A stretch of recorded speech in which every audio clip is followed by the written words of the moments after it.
Hi there, fight fans. My name is Kian Lang, and today we're going to be taking a look at the three biggest winners and the three biggest losers from UFC 319. Now, it was an incredible night of fights from start to finish. We had big upsets. We had highlight real knockouts that will be remembered in history of this sport. And in the main event of the evening, we had a passing of the hands with the middleweight belt. Khamzat Chimaev coming out, dominating from start to finish and capturing gold. But let's get down to it. And I want to start with the first winner and the biggest winner of the night, Lerone Murphy. Now, Lerone Murphy, a man who, despite being undefeated, despite being 16-0-1, despite having an 8-fight win streak, was a man that was disrespected coming into this. So much so, he was a betting underdog against a UFC newcomer in Aaron Pico, something that myself and many others couldn't really understand. But for all the disrespect, for all the hate online about being a boring fighter, Lerone Murphy came out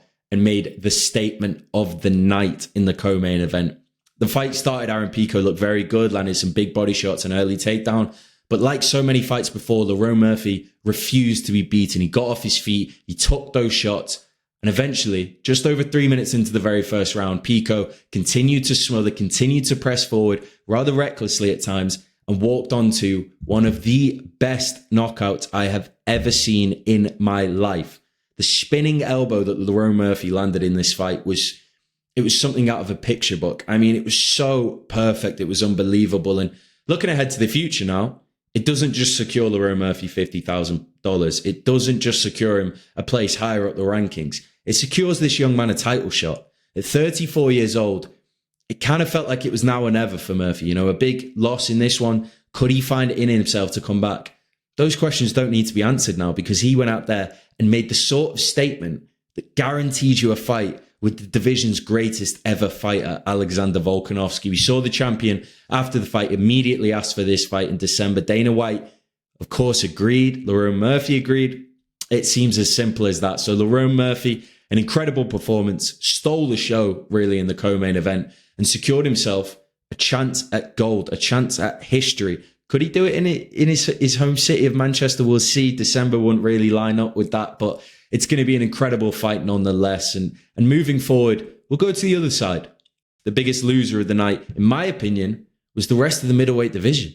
I mean, looking at that fight, Khamzat Chimaev, there was a great moment where I believe it was from the third going into the fourth round, where they cut to Fluffy Hernandez in the audience, they cut to Caio Bahayo in the audience, and they cut to Reinier de Ridder in the audience. And not one of them looked happy at all. They all looked sort of like they've seen a ghost. And Khamzat Chimaev has been called a boogeyman. Well, their faces kind of told that story.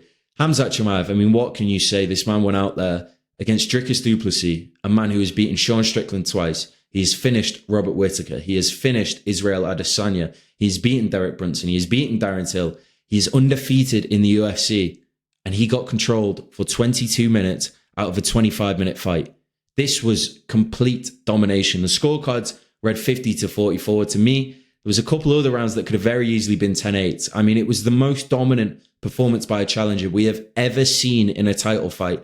And to all the critics of Khamzat Chimaev, for all the doubters that question the gas tank, the question, could he do it in a 25-minute fight? Could he do it against a bigger opponent in DDP? He didn't just do it. He did it in the most dominant fashion you could do it.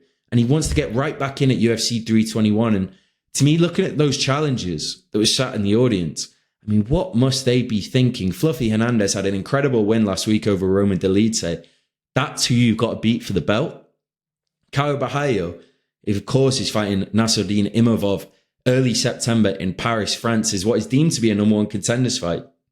You win that, you get through that incredible challenge. That's who you've got to face. I mean, man, it's tough for the entire division. Khamzat Chimaev looked unbeatable. He looked unstoppable. Yes, he didn't push for the finish. Yes, some people may have seen it as a little bit more of a boring fight, but take nothing away from Khamzat Chimaev. That was a masterclass in control from minute one. I mean, he landed the first takedown after maybe 5 seconds. And at that point, you kind of had the thought of this could be an early one. And he secured the crucifix in nearly every round. I mean, whenever he wanted it, that position was there and just controlled the champion from start to finish. An incredible performance and a very scary one for the rest of the division. Now, let's look at the other biggest winner of the night, which to me, yes, Carlos Prates had this incredible knockout. but I don't even think it's him. I think it's UFC Rio that is the second biggest winner of this night. Carlos Prates, of course, goes out there at the very end of the first round, 1 second left on the clock, and lands another spinning elbow to get 2 back-to-back. I don't know if we'll ever see that again in the UFC.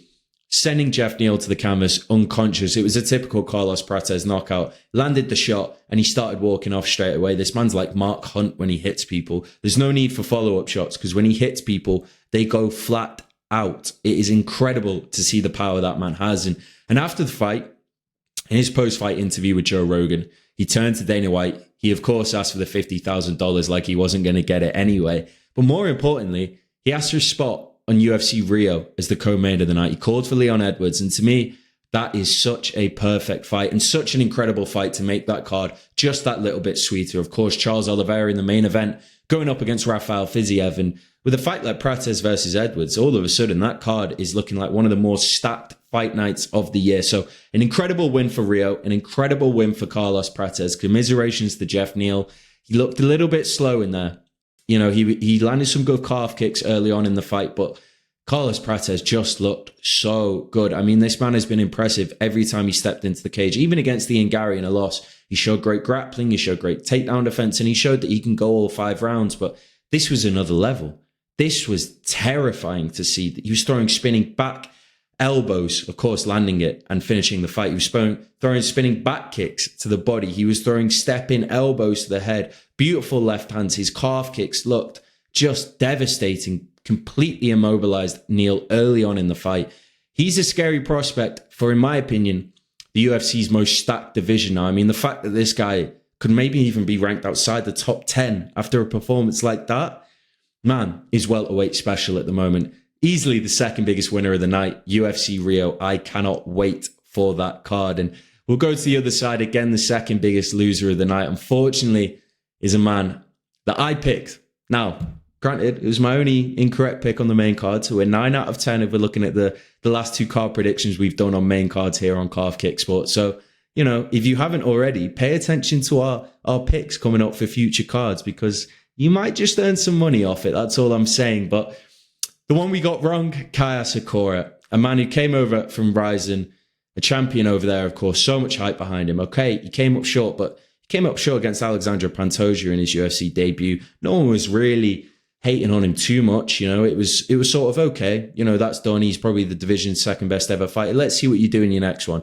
And he got a challenge, which really was a very winnable one. All due respect to Tim Elliott. He's a veteran. He's a wily veteran. He's had some big wins in his career. But that man hadn't fought in 20 months. And unfortunately for Asakura, the grappling, I mean, the deficiencies were shown clear again. Now, Elliott is legit on the ground. He's a genuine black belt, as legit as they come. But Asakura really did look way off it. It wasn't really a challenge. He got taken down in the second round. Elliott immediately jumped on the guillotine, wrapped it up, mounted Asakura, and finished the fight off. Where Asakura goes from here, I don't know. It's beginning to become very difficult to matchmake him. You know, it seems as though any level of grappling, any level of grappler might just be able to get the job done against him. Could we see him against the striker this next week? I'm seeing Lonnie Kavanaugh taking on Charles Johnson in Shanghai. And to me, the winner of that fight, maybe Asakura can get back on track against them. But whatever the case, the hype that he had coming over has certainly all but dwindled away now. And it's going to be very interesting to see what the UFC does with Kai Asakura next. Now, the third biggest winner of the fight, I mentioned Khamzat Chimaev before. I mentioned the incredible work that he did in the main event. But to me, the star of the show from his camp was his teammate, Baisangur Susurkaev. This young man could be special, ladies and gentlemen. He went out there on 4 days' notice. Keep in mind, 4 days' notice from an already short notice fight on the Dana White Contender Series that he ended in the very first round with a beautiful teep up the middle. And he goes out in this fight against the Cage Fury champion, Eric Nolan, a man who has legit pedigree. And we saw it in this fight. Baisangur was hurt in the very first round. Nolan landed a big right hand. It seemed to wobble Susurkaev near the end of the round. He made it to the stool, and there were a lot of question marks going around. This man was the biggest betting favorite on the card. You know, could all this hype fall away? Khamzat Chimaev's teammate, Dana White, giving him all this love, giving him all this promotion, the 180K watch he was wearing at the press conference, which, I mean, spare some bucks for the rest of us, please. But This young man went out there in the second round and showed exactly what he is, a mauler. He took down Nolan, he locked up the choke, and he finished the fight. 2 fights in the space of 4 days, 2 wins, 2 finishes. I think we could be on something special here. It's clear that the UFC wants to push him. You know, the fact that he was getting so much love at the press conference, they've shown quite a bit of promotion with him leading up to this fight. I think we're onto something here. I think there could be a new star in the middleweight division, which is kind of what we need right now. There's some old contenders. We saw Jared Cannonier lose again on this one. We've seen Israel Adesanya take some couple tough losses recently. Sean Strickland seems to be maybe on his way down. We'll see. So some new blood, some new energy, and some new life being breathed into this division is exactly what we need. And Baisangur Susurkaev is exactly that. So he is my final winner of the night, which brings us to the final loser of the night. Now, this was a tough one. I'll be honest, there was plenty of options. I mentioned Jared Cannonier. Dricus du Plessis, of course, came up short and never really looked close defending his belt. But to me, it's these Bellator guys. Aaron Pico, he comes over. We've seen Patricio Pitbull come over, lost his first fight, of course, had a nice win against Danny Ige on UFC 318, but nonetheless, lost his first fight. We saw Patchy Mix come over against Mario Bautista and look, quite frankly, horrible in that fight. Aaron Pico was the hope. Aaron Pico was the one that people were saying he is the guy. He's going to come over. He's going to finish, run through Lerone Murphy, a betting favorite, and he's going to get his way to a title shot. Now, this fight started, like I said before, and Pico looked every bit of what we were told that he was. The great hands, the great boxing, that left to the body might just be the best I've seen in the UFC. A good takedown early on. Granted, Murphy popped right back up to his feet, but it seemed as though this could be the guy. This could be the guy to rewrite the narrative, to be the guy, you know, the face of Bellator coming over from that promotion. This might be the guy.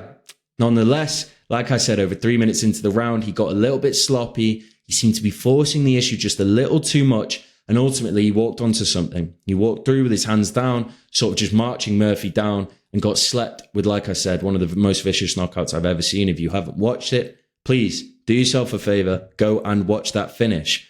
But Aaron Pico, I mean, where do we go from here? First of all, I imagine a lengthy layoff is what's next from him. And there's a very exciting fight that I just saw announced for UFC Paris. Patricio Pitbull, the man I've just mentioned, taking on UFC newcomer, Octagon double champ, Hussein Keita. That is going to be an incredible fight in Paris. And I think the winner of that fight, that could be the one to make next for Pico. Whatever the case, those are my 3 winners, my 3 losers from UFC 319. Feel free to go down in the comments section and leave your 3 winners, your 3 losers, your biggest upset, your favorite fight, your favorite moment from the card. Let us know your thoughts on UFC 319. It's another incredible pay-per-view in the books. It feels like there's something in the air in the moment in the UFC. You know, pay-per-view after pay-per-view, we're getting stacked cards producing highlight moments. It feels like a really great time to be a UFC fan after some early worries this year, whether we get these sorts of fights, whether we get these sort of moments. We're well and truly back, so I couldn't be happier. Make sure you leave a comment, leave a like on the video if you enjoyed, and of course, subscribe to Calf Kick Sports. We've got some incredible content coming your way over the next couple of weeks, so make sure you're tuned in for all that. I've been Kian Lang, and I hope you enjoyed my UFC 319 biggest winners and biggest losers.